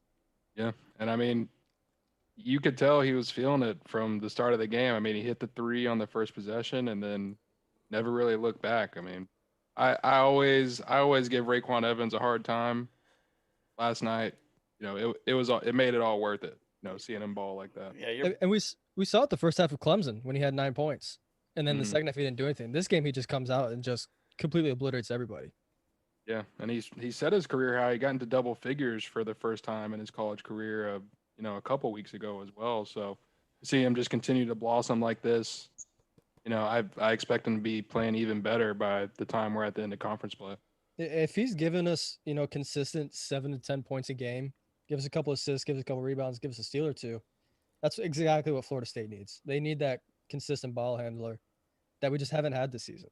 Yeah, and if they get that 24-point explosion every now and then, they'll take it. Oh, yeah, for sure. Then you have Nate Jack in 12 minutes scoring 18 points on 8 shots, 4 or 5 from downtown. His last 2 threes he hit from Pensacola. Yeah. One of them he caught him on the mouth of the Florida State logo. That one was just turning fire. nasty. I was bewildered. He didn't even hesitate. He hesitated more on the next one that was Yeah, like closer to the 3-point line than the one at the logo. And the second one was in transition. That was the crazy part. It was in transition. He pulled from 4 feet behind the line. Yeah. It was insane. And we've been saying this about Jack. I mean, when we had PJ Savoy on last year, you know, he said the same thing. He's like, this guy can really flame it up. He's that flame torch that, you know, Florida State needs from 3. And we haven't really seen it because he's only playing, you know, 4 minutes a game every other game. He comes in last night in 12 minutes and just completely torches nets. Yeah, and I mean, Jack was another guy that I don't know about you, Austin, but I know myself, you know, I kind of wondered if he was going to be up to being able to play at this level of college basketball. But I mean, credit to him. He looks a lot better on defense than he did a season ago. He's way more aware of what's going on. He's locked in. And he looks confident. He was scared every time he touched the ball last year. He touches the ball now and his eyes just light up. Yeah. It's a completely different mindset from him this year. Yeah, that's another thing. He looks comfortable. You know, maybe things were going a little bit faster for him last year coming out of JUCO, but he's settled in and he knows his role, and he's another guy. I'm excited to watch him continue to progress. I don't need him playing more than 8 minutes a game, but if he could just comes in, hits 2 threes, just goes right back to the bench, perfect. Austin, let me ask you a question. A win like this, with just like you just said, a guy came in from JUCO last year and the pace was kind of fast for him. He's kind of slowing the game down this year. With a win like this, with the season the way it's been going with cancellations and COVID, what does this win with scoring so many points and the stat line and our young guys playing so well and people coming off the bench playing so well? What does that do for recruiting? Like how big does this win? Like how big is it for recruiting? I mean, recruiting is about as high as you can get right now from Florida State. You've got the number 3 class with Jalen Worley, Matt Cleveland, John Butler, Naheem McLeod, and then we'll get to him later. The Houston transfer, Caleb Mills. Okay. Mm-hmm. Florida State's at their pinnacle of what they can do recruiting basketball. You're already in the ACC going against Duke and Carolina. All this does is tell these guys, hey, you made the right choice. Okay.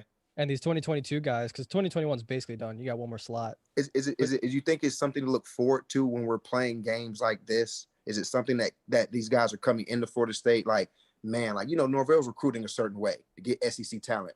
We're getting the top recruits in the country, and we're getting also top transfers in the country to come in and play basketball because we're playing basketball so well. Do wins like this make guys look forward to coming and scoring buckets? For sure. I mean, we saw it 4 years ago. We beat Clemson by 48 in Tallahassee. I just absolutely wiped the floor with them. And you could feel the buzz in the program. I mean, Clemson wasn't that good that year, but you could feel the buzz, especially in the locker room. Guys were like, we might just did something here. and we saw it with the guys coming in. You know, you had Ike Obiagu, who was a top 50, top 60 center come in. He only played 1 season, but he was still a top guy.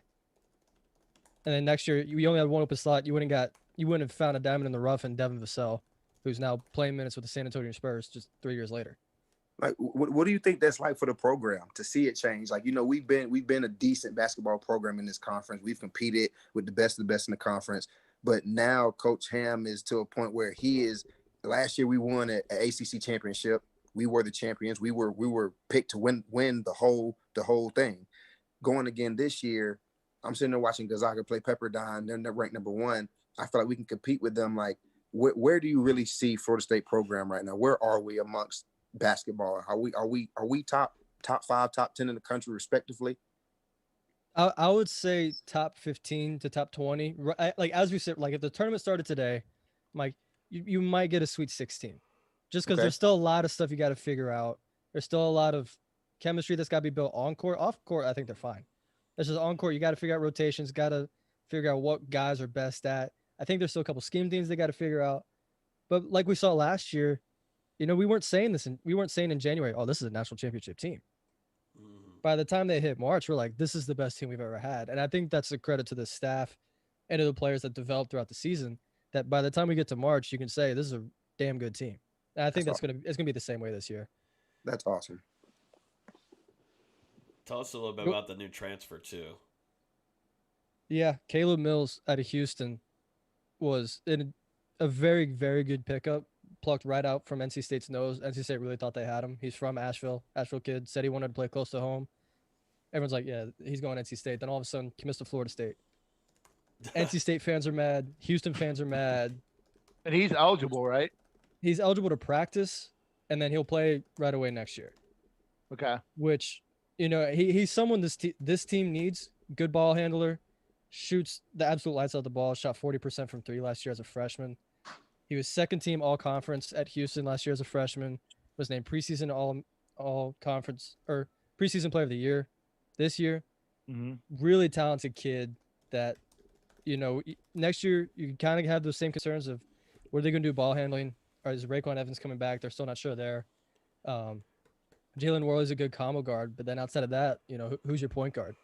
You get a guy who's got experience on one of the best teams in his respective conference and in the country. Houston's year in and year out, top 15, top 20. They're top 10 this year right now, aren't they? They were. They might still. Yeah, they're up there. They might still be. Mm-hmm. But it's a really talented program. He's a talented kid. Number 11. He's 6'3", so you're like, oh God, he's only 6'3" at a Florida State Leonard Hamilton program, but he's still got playing. Shortest player on scholarship. Yeah, but he still plays passing lanes really well. I think he was averaging like assist and a half in his 4 games this season. He's dealt with a couple of ankle issues this year, but he gets to sit out the rest of the semester, just practice, really get to know the guys, know the system, come in next year, and he's going to be – I wouldn't be surprised if he started next year, honestly. Damn. All right. It's huge. Yeah. It was a phenomenal pickup, Adding that to what's coming in this number 3 class, it's for what? And you still have an open slot, which is insane. I would love for them to go out and get a wing guy, just because Another transfer or a high school guy? It's got to be a transfer, I think, and unless Michael Foster says, you know what, screw the G League, screw overseas, I'm coming to Florida State. Then yeah, screw the money. Obviously, you take Michael Foster. Same thing with Efton Reed, the center out of Virginia, who's a top 50 guy, good low post scorer. If he says, hey, I'm coming to Florida State, which right now I haven't been feeling that. It seems like it's going to come down to Michigan or Virginia. If he says he's coming, yeah, absolutely, you take him. But I think you have to go experience for next year's team because you already got a lot of youth coming in that you're going to have to rely on. Get a guy that's gotten a couple years of experience, especially on the wing. That's the one area I'm really concerned about this year. Is I don't love our wing depth. So you get another guy that can come in, hit some threes, play some defense. I think that's money for next season. I'm all about it, baby. Wait, we're going to preview the North Carolina game right now and the Louisville one, correct? Because that's on Saturday. The Tar Heels come in town. Yeah, UNC Saturday at noon. It's not your daddy's UNC team. It's it's closer to last year's team, but they're still nowhere near as bad as last year's team. They just wildly inefficient, can rebound better than anybody in the country. I think they're first in offensive rebounds, second in total rebounds. So Florida State's gonna have to buck up, put the big boy pants on, a rebound, get on the glass, because that's somewhere where they've gotten beat. We saw it against UCF, saw it against Clemson. They're gonna have to really, really defend the glass well. But UNC is one of the worst three-point shooting teams in the country. Outside of their bigs, which are really talented. Garrison Brooks was preseason player of the year in the ACC. Armando Baycott's their leading scorer. Then you got Daron Sharp off the bench, who's playing as well as any freshman in the country. Those 3 guys in the post are just wreak havoc. But outside of that, it's a lot of disappointments. Caleb Love was a 5-star. He's been disappointing. Not saying he can't pick it up, but he's been disappointing. RJ Davis was expected to come in and just knock down 3-pointer after 3-pointer. He's shooting 29% this year. Leaky Black's been a bust ever since he got to campus. He was a highlight reel in high school. Hasn't done anything since. And then after that, it's just, your typical 4-year senior in Andrew Platek. Good shooter, white, short, unathletic. It's a very unimpressive roster. They might make the tournament. They might not. They're kind of in that bubble right now. Every good team they played, they lost to. I wouldn't say got smoked by Iowa, but they got handled by Iowa. Also Georgia Tech. barely beat Notre Dame. I'm trying to. They lost to Texas, who I think is one of the 10 best teams in the country. Lost to NC State, and NC State had that game pretty much the whole way. North Carolina made it close. The one thing you have to watch out for is out of halftime, they make big runs, make some really big runs, make games close. There's been a lot of games where at halftime they're down 10, 15, 18, and they have this massive early second half run and make it a 3-point game. That's something you're gonna have to watch for. I'm not saying we're gonna go into halftime winning by 18, but if they come out, if Florida State comes out like they did last night, we'll see. We'll see what happens, right? And then go ahead, Dustin. I think for Florida State fans, I mean, it doesn't really matter to them that it's a down year for North Carolina. Any time that Tar Heel Blue comes to Tallahassee, you can expect the fans to be there, even though only 25% this year. And it's a big game for people that follow Florida State basketball. Florida State versus North Carolina versus Duke versus Virginia. Those are big games when it comes to this team, and there's going to be a lot of eyes on the Tuck on Saturday. A lot of energy. Same thing for football, though. With Florida State, Florida State's down. So it's big games for everyone else. It's a chance to get some revenge for a previous year. Right. So. And North Carolina desperately needs this game. Their best win is Syracuse, because Kentucky sucks. Kentucky's horrible. I mean, they're really bad. North Carolina beat Kentucky by like 10, and then in conference they've just been horrible. Beat Syracuse by 6 the other night, which fine, whatever. It's a zone. Good rebounding teams abuse 2-3 teams like Syracuse. Beat Miami without Chris Likes by 2. Beat Notre Dame, who might be the worst team in the conference, by 1. It's been really, really unimpressive. Notre Dame really that bad this year? They're horrible. It's Prentice Hub and nobody. Oh yeah, I remember you talking about that in the preview. It's a really bad roster, which sucks. I think Mike Bray's a really good coach. But like Virginia Tech is one of the best, Gives a good interview. Did not like Virginia Tech, and they've really surprised me. I must admit, they've really surprised me. I didn't really understand the roster. There's a lot of guys that are like, their starting lineups 6'1", 6'1", 6'2", 6'4". Yeah, I remember that. Small ball. When they play us in February, it might be a bad game for them. But as of right now, they look pretty good, and I must say I'm pretty impressed with them. But outside of that, it's pretty spot on with my predictions. Notre Dame sucks. Boston College sucks. Wake Forest sucks. NC State and Miami are about as wildly inefficient game to game as I thought they'd be. And I wasn't that high on Duke either, and they've pretty much lived up to that. This is a reminder. Take the trash. Logan, what are you doing? It's Alexa's telling me to go take the trash to the road. That's why I have her, Dustin. Can you tell Alexa to shut the hell up? I usually tell her to finish the podcast. I tell her to shut the F up, but I can't do that here. I mean, I don't want to use another F word. I only get to use like a couple on here. Like one per episode. Austin and Dustin, are y'all doing an instant reaction to the North Carolina game and then going to preview the Louisville one, or what do y'all plan on doing? Yeah, I think we're going to do a little instant reaction, a little small preview for Louisville. Okay. Just because we had that quick turnaround. We play Louisville Monday night. Part of big Saturday afternoon work for you? I don't care. Like after the game, I'm going to be at the game, so I'm just asking. I mean, just let me know when you're home. Trying to get my plans going. I don't want to have to text you. I'm off Saturday, so it doesn't matter. Just text me. Y'all do this. Get it going here. What's going on here? Look at these basketball nerds. Someone get on them. And then I feel like we have to talk about Patrick Williams because Carlos brought it up last week. Yeah. What do NBA teams see in this? LeBron James, one of the 3 greatest players the NBA has ever seen, gets asked about Patrick Williams after the game when they played last week. Says, I think he's going to be an exceptional talent. Long arms, has Kawhi Leonard type hands. I noticed that on the floor. So I knew I couldn't play with the ball much. Patrick Williams did have 4 steals in the game, by the way. And you could tell that he's just laser sharp on trying to get better and better. Man. So Carlos, that's why he taken number 4. Kawhi.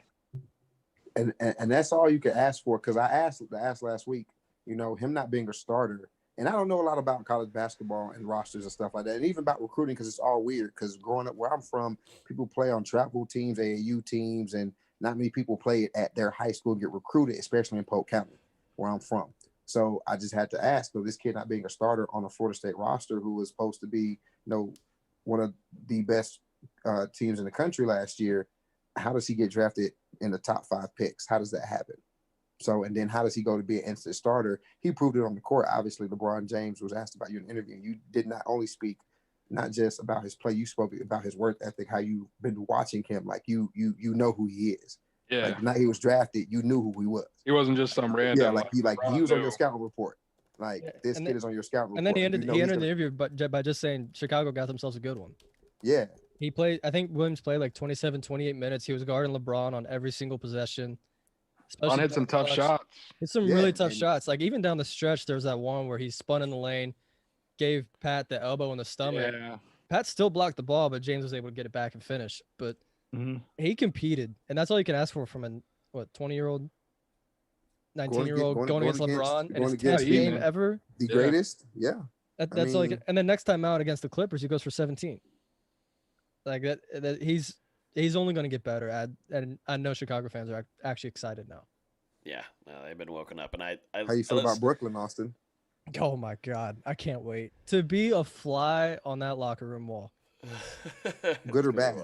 Bad. Oh my God, it's gonna be a reality TV show without the script. Listen, Kyrie is like the emo sister that sits in the dark closets and lights black candles, and then KD is the sibling that nobody likes. He's the black sheep. Like nobody likes you. Your haircut's nappy. You never get a haircut. Your hairline's jacked up. You're a traitor. You have no loyalties. And then Harden, you're just a brat. Like you're a spoiled brat. You always get what you want. You're the prima donna of the group. You hang out with rappers all off season. Little baby bought you a purse. Like, come on, like, y'all are wilding out. Y'all exchanging gifts. The interview he gave right before he got traded, saying he gave this team everything. I'm like, shut up. No. But my favorite was, so what were you doing in Las Vegas? Yeah, what were you doing in Vegas? What were you doing in Atlanta? Yeah, I was training. Sure, I was training before I went to training camp. My second season. If you had given this team everything, I mean, you can go back. I think it was 2015. They ended up winning the game, but the Clippers were beating them by 18-20, and they just pulled James Harden out of the game. And then all of a sudden, Houston comes back and wins the series. Just without James Harden, it was Corey Brewer. It was just Trevor. It's gonna be bad. Whole bunch of just ragtag guys and winning a playoff series without Harden just because they benched him. I mean, even yesterday, I think a little bit before he got traded, there was a quote from DeMarcus Cousins that came out. The disrespect started before that interview that James Harden had post game the night before he was traded, and so yeah, you can tell Houston players, the coaches weren't happy. There was a report also yesterday that they had asked James Harden to stay away from the team until he had been traded. So if he hadn't been traded yesterday, he still wouldn't be with the team right now, and he wouldn't be playing in any of their upcoming games until he was traded. So it's good they got that deal done, and it's all. It's going to be interesting watching that team. You got 3 guys who are so ball dominant. They need the ball. They're emotional. That is not going to work. It's not going to be about basketball, Nate. It's I about their emotions. I wonder if KD's like, shit, I should have stayed out west. Yeah, that's what Charles Barkley just said it on broadcast today. He said he went from the Splash Brothers to the Dribble Brothers, and it couldn't be more accurate. You guys want to know the worst part about this for Brooklyn is KD, Kyrie, and James Harden can all opt out of their contracts following next season, which means all 10, however many picks and pick swaps that Brooklyn traded, they'd be pretty much screwed. Yeah. Yeah. It very well could be a Paul Pierce, Kevin Garnett thing all over again, except it's just not back-to-back drafts like it was last time. I know, but Durant's looked pretty damn good coming off that Achilles injury, man. He's looked better just ridiculous, man. I figured he'd be good just because he's Kevin Durant and can score. Ridiculous, man. He's one of the top 5 scorers that anyone's ever seen in the NBA. Why his shoes look overly big this season? He wears like a 16. No, bro, his shoes look like you gotta wear like an 18. Who knows? It's up there. His man's shoes are big, and his shoes. But he is playing some exceptional basketball. I mean, he looks like the tarantula we're used to seeing, long arms on defense. The pull up jumper is back. I mean, he's a sniper.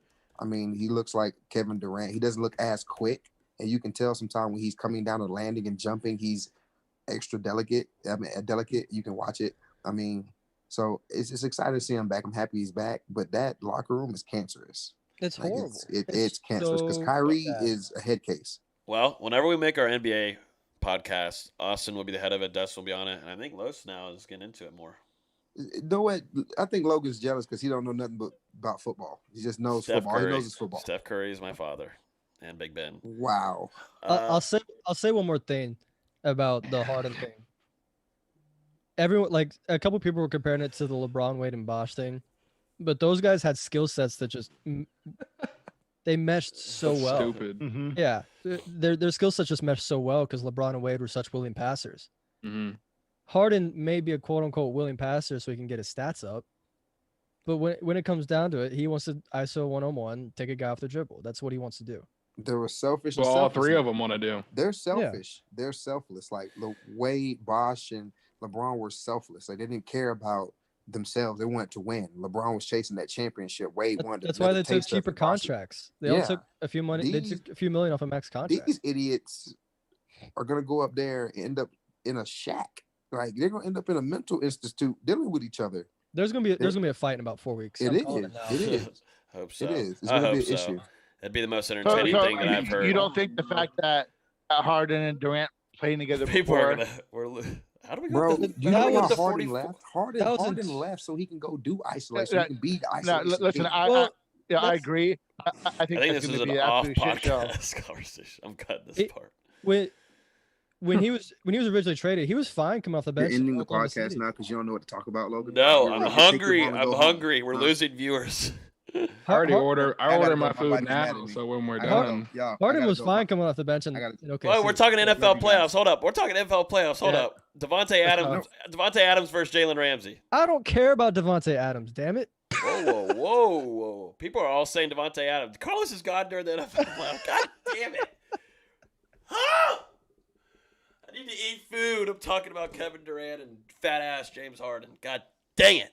All right, give me your did you playoff. see No, this wait, video? Did you see the pregame video meal? the other night?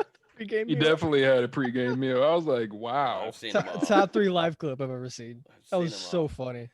NFL was messed playoffs. up. NFL playoffs. Devontae Adams versus Jalen Ramsey. How many catches and yards for Devontae Adams? So for me, this is Jalen Ramsey has Devontae had a Adams. fantastic, supernatural year. So Devontae Adams, I think they're both going to get there. Is because Devontae Adams is really good off the line. He's a really good route runner, and he is really good at the routes that Jalen kind of not really struggles at, but when he's got to be stop and move and be quick, he can get beat there. So for me, I'm Is your interested eye to still see how messed they up? use him. Yeah, my eye's twitching. So, but yeah, my eye's twitching real bad. But and you get the number one scoring offense versus the number one scoring defense. So it's going to be interesting to see. I think that Aaron Rodgers has been playing unreal all year, but Jalen shut down everyone. Yeah. Like he It's gonna be shut fun down to everyone. watch. It's good. Oh. I I think mean, we saw what he did to DK Metcalf. Yeah, I mean, they're going to give Numerous each other. guys. Numerous DeAndre Hopkins. I think that Devontae's ability to get off the line is going to be some problems for Jalen, but also I don't think Devontae is necessarily the most aggressive physical wide receiver. So And Jalen also had a Darrell Revis kind of year. oh hell yeah, he did. So it's going to be a fun matchup. The Adams was absolutely one of the best receivers in football, if not the best. Gonna be Ramsey the- Island sounds the better best than one. Revis Island. I don't know. It's a good debate. It's a good debate. Yeah, I'm excited for that. I think the story of the game is if Aaron Donald plays. He's If he- he's playing. It's already been said he's playing. Oh, okay. Yeah, he's 'Cause been- if he doesn't play, then I It think was like they rib smoked him. cartilage. It wasn't like a broken rib. It was like rib cartilage damage. Yeah, I was wondering what happened. Just like he couldn't catch his breath. Yeah, it's kind of that's what it looked like. But he went back to the locker room like twice, 3 times. I think he just he I don't ended think up he not coming was. back in the game, right? Or did he play the whole Yeah, game? he was just on He the didn't come back. sidelines, I think. Yeah, think he they didn't come back. needed He just him. stayed on the sidelines. Yeah, they were already up 20, I think they're fine for the most part. 2 scores, 20, whatever it was. What do y'all They were have? like- what do y'all have for the whole weekend as a whole to finish off the episode? What do y'all got? So I'll start us off. We've got Rams Packers. What do you got? That's at 4:35 on Saturday. 4:35. So I got, Green Bay is kind of bad against the run, and Cam's been really, really, really good lately. But also, Goff has had 2 games when he's played under 40 degrees and he's been awful. I think the home field advantage is going to win out. I think Green Bay wins by like 10 to 13. Golf starting this week? Mm-hmm. Okay. I believe so. Yeah, he got into. I didn't know game. if it was confirmed yet. Yeah, after that He one, kind of has to. Wolford got. I know he was still having some trouble last week, with his hand after the surgery, but It's been another week. yeah. Give me the Rams in an upset. I'm also taking the Rams because it's against my nature. I can't choose Green Bay. This is kind of like my game of where I was the only one right when I predicted the Ravens to beat. I was going to say the Ravens. I just could not get words in. I love it, baby. I'm the It was like only the first one, hour of and this I told- podcast. And whoa. Let me No have one my was time, letting me Austin. talk. Let me have my time, Austin, because I also was the only one that had enough balls to say, and y'all all went after me, and I low sleeves at a perfect time. I'll get after him later. I'm the only one that said Derrick Henry will not even get close to 100 you're yards, talking shit. and Derrick You're Henry talking didn't shit, even and get look what close to happened. 100 yards. Derrick Henry Talking didn't shit, even and get close. I'm Pittsburgh talking about that goes game. and gets fucking dominated. No, There was I'm only talking one about game Derrick last week Henry. that mattered. Yeah. No, We all now know we're what it talking. was. Now we're talking. Yeah. Derrick Henry didn't even get close, and I told you. I thought Baltimore's defense Neither was did going to stop the Pittsburgh. run. So what does it matter? What does it matter? Moving Yeah, on. I'm mark me down for Green Bay though. I got Green Bay. I think All Aaron so Rodgers two- gonna have a two- good two- game. Okay, 2v2. All right, let's keep going fast because we are like over the time limit. Yeah, Let's go quick. We got Browns, 15 Chiefs. minutes. We're Browns, fine. Chiefs. I'm gonna go with the Browns. Shut up. Oh, I'm shut up. taking You shut up. I'm taking the Browns. Hey, go ahead and kick him off now. Honestly, Remember I had a No. really good time watching the Browns last week. No, I it- think it I was think fun. that they're gonna It It was be was fun even. while it lasted. Go I think they're gonna yourself. be even better with Kevin Stefanski back. Listen, the Cleveland Jesus. got there because of the snap over the head and the 2 interceptions. Once Pittsburgh stopped shooting themselves in the foot, they scored 37 points. I hear right. you, but I also think maybe But- Cleveland let up a little bit with a huge lead. I think Patrick Mahomes at home No. in the playoffs, forget about it. I think it'll be a good game. I I do not. got Kansas City by 21. Cleveland's I like gonna it. win. No, it's Mark gonna me be a down. lot. I got Kansas City in a blowout. Chiefs by a lot. Dustin's on his crack pipe. Ravens Bills Saturday at 8:15. This will be a fun one. I'm looking forward to this one. I'm gonna take the Bills. I don't know. I'm not confident in it. I'm taking the Bills. No, I got to pull for the Bills this time because I can't have the Ratbirds going further. So I picked them last week. Now they can be scum. I mean, they're always scum, but go Bills. I want to let them have a chance to get close to the AFC Championship, and yeah, they do this, they go. So the And Bills are Devontae the Freeman. only- And Devontae Freeman. the Bills are the only team in NFL history to win a game after giving up over 400 yards of offense in playoff history, giving up over 400 yards of offense and not having a turnover, not creating turnovers. So previously those teams were 11-0. So I kind of wonder if they're a team of destiny. But I'm taking Buffalo. We said the team of destiny thing after the Minneapolis Miracle. I'm taking Buffalo. All right. Close one. All right. Yeah, I'm going Buffalo as well. I got Buffalo by double digits. I've been rocking with Buffalo all season. Josh Allen, just the progressions he's made, and their defense as well. I think we talked about it before the playoffs last week. They've got some Pro Bowl caliber players on that DB unit, so I think maybe this week they'll be able to create some turnovers off Lamar Jackson, who we did see have a couple errant passes against Tennessee before he reeled it in and led the Ravens to that comeback victory. But I think it ends here for Lamar. Bills are moving on. Was this your interim team while Jameis Winston doesn't have a starting job yet? This is kind of the Bills. Was Exactly. I understand. Exactly. That's understand. I let that slide. Speaking of scum, Tom Brady and the Saints play this Sunday at 6:40 p.m. What a weird time.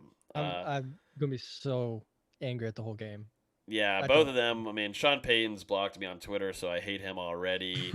Jameis Winston should be playing in this game, starting and then beating the Buccaneers to go to the NFC Championship. I'm going Saints by 50.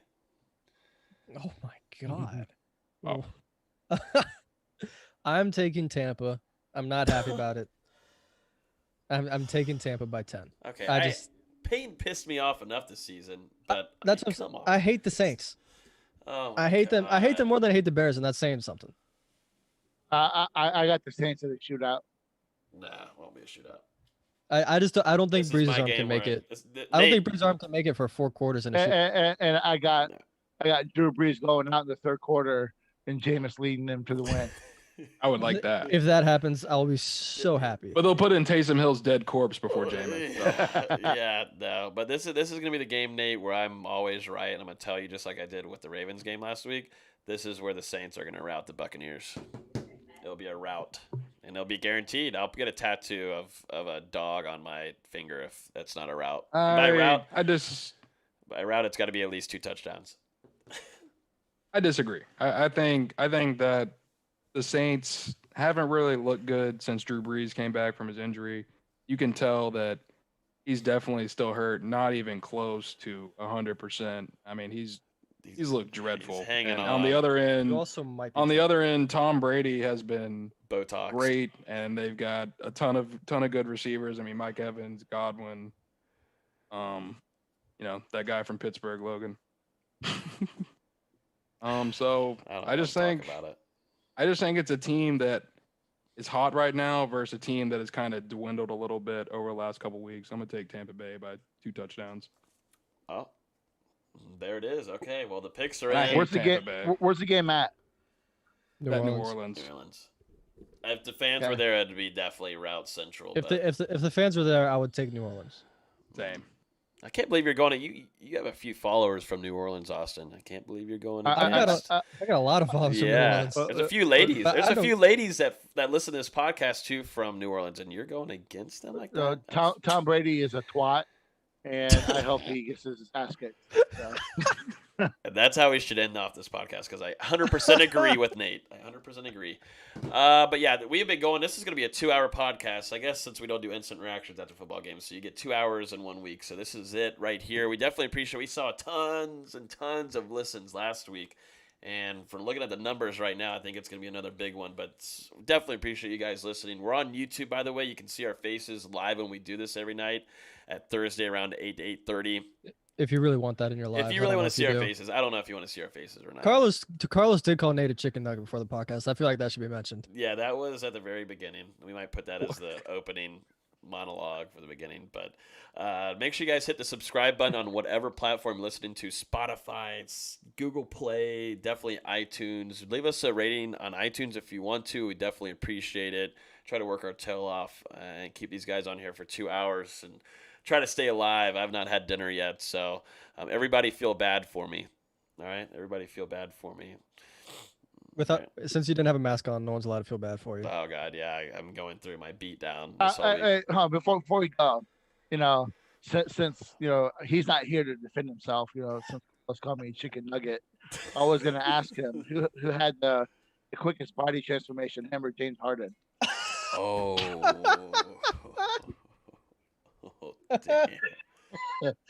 Damn. So That's messed up. That's so funny. Yo, here's the deal. So Here's the deal. Should I text him? Put it in the group chat right now. See if he responds before it ends the podcast. Yeah, I don't know. That's a little messed up there. I don't think he would like that. We'll save the reaction to that for the next episode so that people will come back and get the response. Well, that one, your closing takes 4 minutes. If Carlos, I'm closing now. It is 10:21. This is a 2-hour podcast. Austin, do you want to edit this? Do you want to edit this right now? I'm not eating dinner. Earlier when I was like, we're going to be done at 11. Let's go. Come on. Yeah, let's go to sleep, guys. Nate's got to go fix his eye, his whatever eye. Yeah, ever since we talked about Warren Thompson, man, damn it, pissed him off. That's what happens when you talk about Armwood kids. Nate just like enrages into friggin' Shrek. Yeah. All right, we gotta get off here. Every guy that's gonna burn down a high school, it's gonna be Nate. Alrighty, we gotta get out of here before we all get canceled. Jesus Christ. I need to keep my job. All right, we gotta get out of here. Thank you guys so much for listening. Y'all have a great rest of y'all's week. We will see you guys next Thursday. Appreciate you. Adios. Fastest outro ever. Really next Saturday or this Saturday, but Wow. Fuck. Hey, where are we Oh, supposed we're to still answer- live. We're still live. Shit. My